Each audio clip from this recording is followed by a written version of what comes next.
చంద్రబాబు నాయుడు కీలకమైనటువంటి అడుగేస్తున్నారు. Family benefit card ఇప్పుడు ఏమైపోయిందంటే ప్రతిదానికి వైట్ రేషన్ కార్డు లింకప్ అయిపోయింది. ఈ వైట్ రేషన్ కార్డు ఏది ఆరోగ్యశ్రీనా, ఫీజు రియంబర్స్మెంటా, ఉచిత ఇల్లా, లేదంటే కనుక ఆదరణ అదేది దాని పేరేంటి ఆదరణ పథకం అందామంటే ఇప్పుడు ఏదో పేర్లు మార్చినట్టున్నారు. అలాగే ఏ పథకమైనా సరే పేదవాడికి పథకం రావాలంటే వైట్ రేషన్ కార్డు. అందుకని బియ్యం తినకపోయినా ఆ కార్డులు తీసుకుంటూ ఉంటుంటారు. ఆ రేషన్ కార్డుతో లింకప్ అవడం వల్ల నష్టమవుతుంది కాబట్టి దానికి అసలు ఫ్యామిలీ బెనిఫిట్ కార్డు అని ఒక కొత్త కార్డును సృష్టించి దానికి ఆధార్తో లింకప్ చేసి తద్వారా ప్రభుత్వ పథకాల బెనిఫిట్స్ నిజమైన అర్హులకు ఇవ్వాలి అన్నటువంటి ఒక సరికొత్త ప్రణాళిక చేస్తున్నాడు. ఇది చాలా అద్భుతమైనటువంటి ఆలోచన. దీనికి ఆర్టిఫిషియల్ ఇంటెలిజెన్స్ జోడిస్తారట. దాని ద్వారా ఎవరెవరికి ఏ ఏ పథకం అర్హత ఉందో ఆటోమేటిక్గా నిర్ధారణ అయిపోతుంది, వాళ్ళకి ఆ పథకం వర్తిస్తుంది అన్నట్టు. చాలా మంచి ఆలోచన. కాకపోతే ప్రాక్టికల్గా ఒక సమస్య వస్తుంది. ఆర్టిఫిషియల్ ఇంటెలిజెన్స్ అంటే అదేదో ఆకాశంలోంచి ఊడిపడి నిర్ణయాలు తీసుకోదు.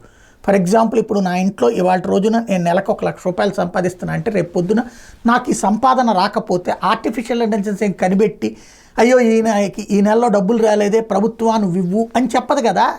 దాంట్లో నువ్వు ఏమి డైరెక్షన్స్ ఇస్తావు ఆ డైరెక్షన్స్ ప్రకారమే అది చేస్తుంది. కాబట్టి ఇక్కడ సమస్య ఏమవుతుందంటే రేపు ప్రభుత్వం పథకాలు తప్పించుకోవడానికి ఈ కార్డుని సాకుగా చూపెట్టి దాంట్లో సాంకేతిక లోపాలు సాకుగా చూపించి చేసే అవకాశం ఉంటుంది. ఫర్ ఎగ్జాంపుల్ జగన్ హయాంలో 300 యూనిట్ల కంటే కరెంట్ ఎక్కువ వాడిన వాళ్ళకి పథకాలు తీసేశారు. అది ఆటోమేటిక్గా చూపించబడటం వల్లనే తీసేశారు. కానీ వెంటనే ఇదే తెలుగుదేశం జనసేన గొడవ చేసి నిన్నటిదాకా అర్హులు ఇవాళ అనర్హులు అయిపోతారా అని చేసి రేపు అదే వైసీపీ కూడా చేస్తుంది కదా. కాబట్టి ఇక్కడ ఈ బెనిఫిట్స్ని ఒక ఫ్యామిలీ కార్డుతో లింకప్ చేయడం కరెక్టే. కానీ అది చేసే ముందుగా ఏ ఏ పథకానికి ఏ విధమైనటువంటి అర్హత ఉండాలి.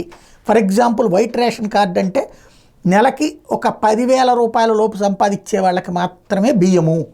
అదే సందర్భంలో ఫీజు రియంబర్స్మెంట్ వచ్చేటప్పటికి నెలకు 30,000 నుంచి 40,000 సంపాదించే వాళ్ళకి కూడా ఫీజు రియంబర్స్మెంట్ ఇస్తాము.